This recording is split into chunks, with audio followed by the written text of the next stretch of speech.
there's no choice. Russia's not going to lose this war. Russia can't afford this would be like us losing a war to Mexico. They are not going to lose the war. Go look at what Russia did in Stalingrad in order to preserve its territorial integrity. Russia's been invaded three times through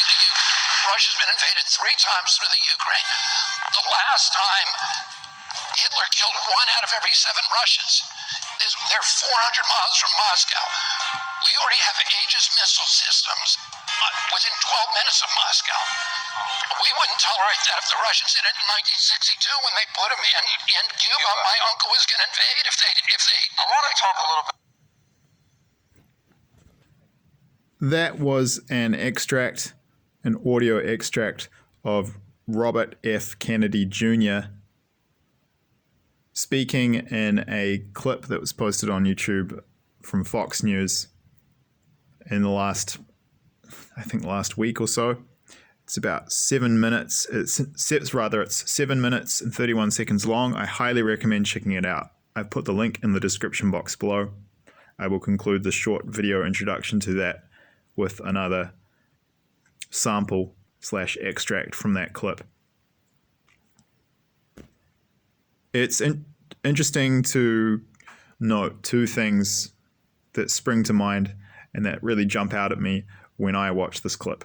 The first is that if we had in the Western world a leader with the intellect, the education, honor, morality, and wisdom of someone like RFK Jr., then we wouldn't even be in this mess in the first place, let alone be in a position where we're about to move into World War III.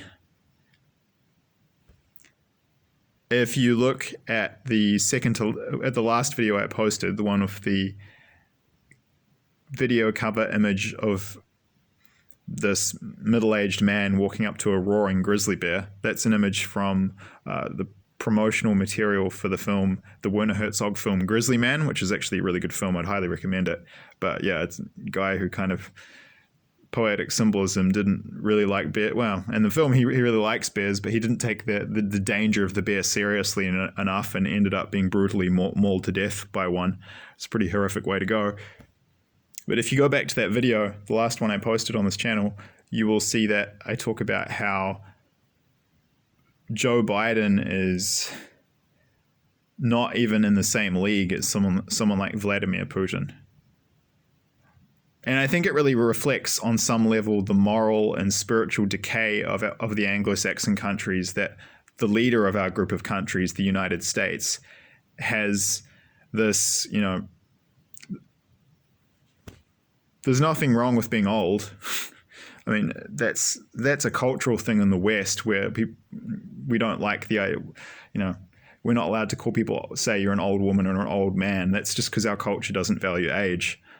And the wisdom that comes with it, because it's too overly focused on the external and physical beauty. So apparently getting old is a bad thing, and then people completely ignore all the benefits and that, elderly people offer society, which is perhaps one of the reasons why we treat elderly people like crap often in Anglo-Saxon countries and put them away in old folks' homes and forget about them, when they should actually really, in more of an ideal world, be working with their middle-aged kids to help bring up the their grandkids, so that they can help their children in middle age with childcare, which helps mum and dad, and then they get to pass on all their wisdom and knowledge to the kids.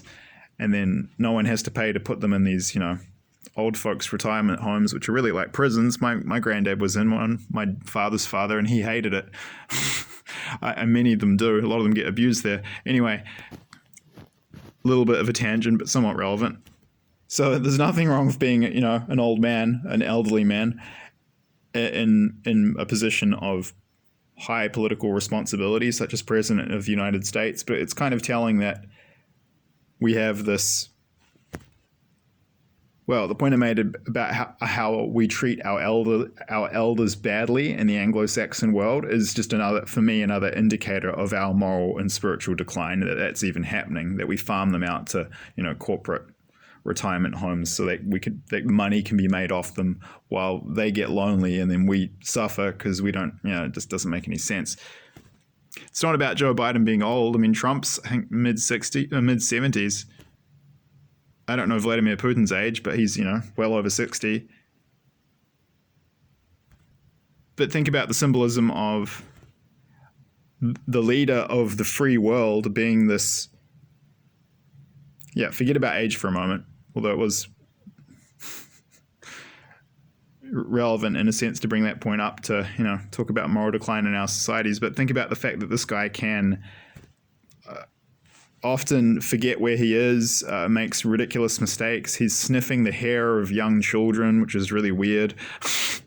I don't even want to go there. That's a whole another rabbit hole around stuff around child sex trafficking and stuff this current administration in the US is allowing, that is aiding and abetting that kind of thing.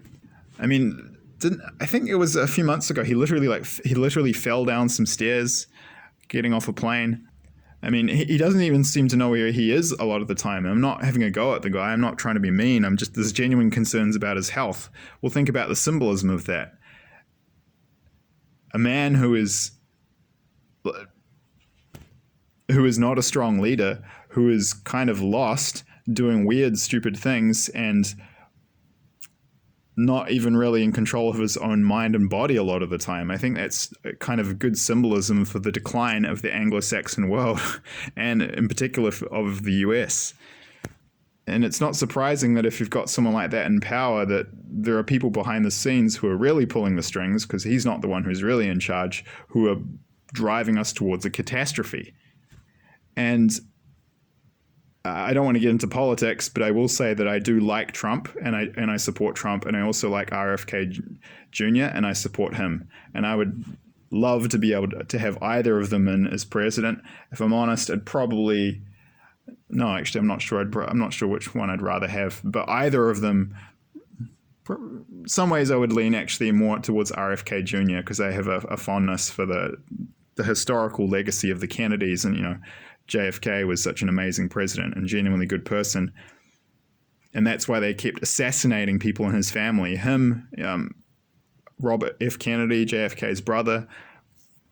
JFK Jr. in the late 80s, that was a targeted assassination. He was taken out. That was, anyone who looks into that case, it was a bomb that was put in the back of his plane, and that was the Clintons organized that. If anyone who's looked into this, there's like all these people who have died mysteriously around the Clintons. Hillary Clinton is a total psychopath.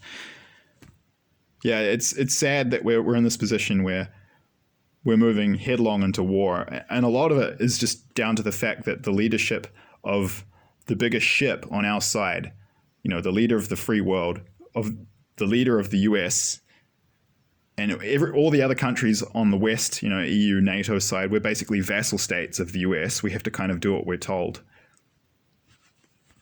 Well, we've just got bad people as captains of the ship. If we had a person like RFK Jr., we wouldn't forget about us about to being in a situation where we're about to move into World War III. We wouldn't even be at where we're at now. It would have already been diffused.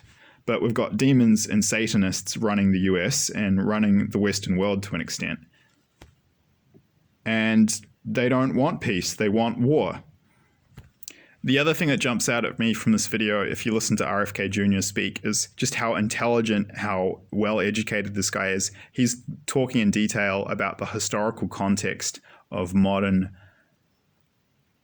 of current events in the war in Ukraine that are playing out. So he places them in their correct historical context. And I'll play a clip next, in which he goes into a bit of detail doing that, talking about the Minsk Accords. I didn't even know about this stuff, so I'm not an expert in this area. He clearly knows what he's talking about. That we want leaders of our countries who are intelligent, who are well educated, who are articulate, who are good speakers, who are experts in geopolitics and who know history and experts in history, because I'm listening to this guy and I'm learning all this stuff because I didn't know anything about it. But if you listen to Joe Biden, you don't learn anything. And it's actually similar. Listening to RFK Jr. is similar to listening to Putin talk, because Putin does the same thing. Putin talks a lot about history. I mean, personally, I don't want to get into politics. I do think that Trump and RFK Jr. are on the same tier, the same level of quality of leadership as Vladimir Putin. I'm more of a political centrist. But, I mean, quite frankly, if we've got someone like Joe Biden in when World War III breaks out, I don't care what your politics are, we're I can't say it well. We're FUCKED. We're screwed. So I don't care what your politics are. We're going to need a strong wartime leader for the US quite soon, and even then, apparently, the US is still going to be defeated initially. But if we don't have someone like that, like the US won't get back up. I mean, the defeat that all the Western countries experience in the initial stages of World War III, we won't come back from that if we don't have a strong leader of the US. I mean, it's over. Like global communism, like forever, basically. That's the so. I mean, I don't care what your politics are. Quite frankly, you better hope to God that someone like that we get either RFK Jr. or Trump or someone at their level back in the position of the President of the United States soon, or we're not just going to be defeated in World War III in the first stages. Like, it's over. Like, we won't come back. We won't, because I've been shown, others have been shown, we'll be defeated initially, but then we win World War III. Without that strong leadership in the US of good people who are at a similar level to Vladimir Putin, I'm not saying he's a good guy or a bad guy, but he's a higher quality of leader than Biden, then yeah, it's over. So I'll play the rest of that other sample from this video now, and you can have a listen. I highly recommend you go check out the full thing. Thanks. Well, the more disturbing thing is that on two occasions the Russians tried to sign a peace agreement with Zelensky. Do you trust Putin? Do I trust Putin? No, but that's not. Listen, I've litigated over 500 lawsuits. All of them end up with, or many of them end up with settlements or one kind or the other. And you never trust the guy on the other side. You use language art, and you use the design of agreements. So Ukraine, to appease Putin, who I think is evil, they've already given up Crimea. It was annexed. So now they have to give up the Donbass area? Ukraine, because of our pushing the Ukraine into the war on two occasions.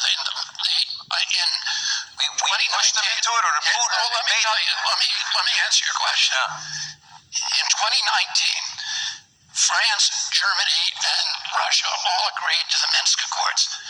That year, Zelensky ran for president. He was a comedian. He had no political experience. Why did he win? Because he ran on one issue, signing the Minsk Accords. As soon as he got in there, Victoria Nuland in the White House told him he couldn't do it. Then Putin sends 40,000 troops in. That's not enough to conquer the country. Clearly, he wanted us to come to the negotiation. He wanted somebody to come to a negotiating table. Zelensky came to the negotiating table, signed a new agreement that was the Minsk Accords too in 2022, and that would have allowed Donbass to stay and Lugansk to remain as part of Ukraine. We said Putin signed it, Zelensky initialed it, and Putin in good faith began withdrawing troops from the Ukraine. What happened? We sent Boris Johnson over there to torpedo it because we don't want peace we want the war with Russia.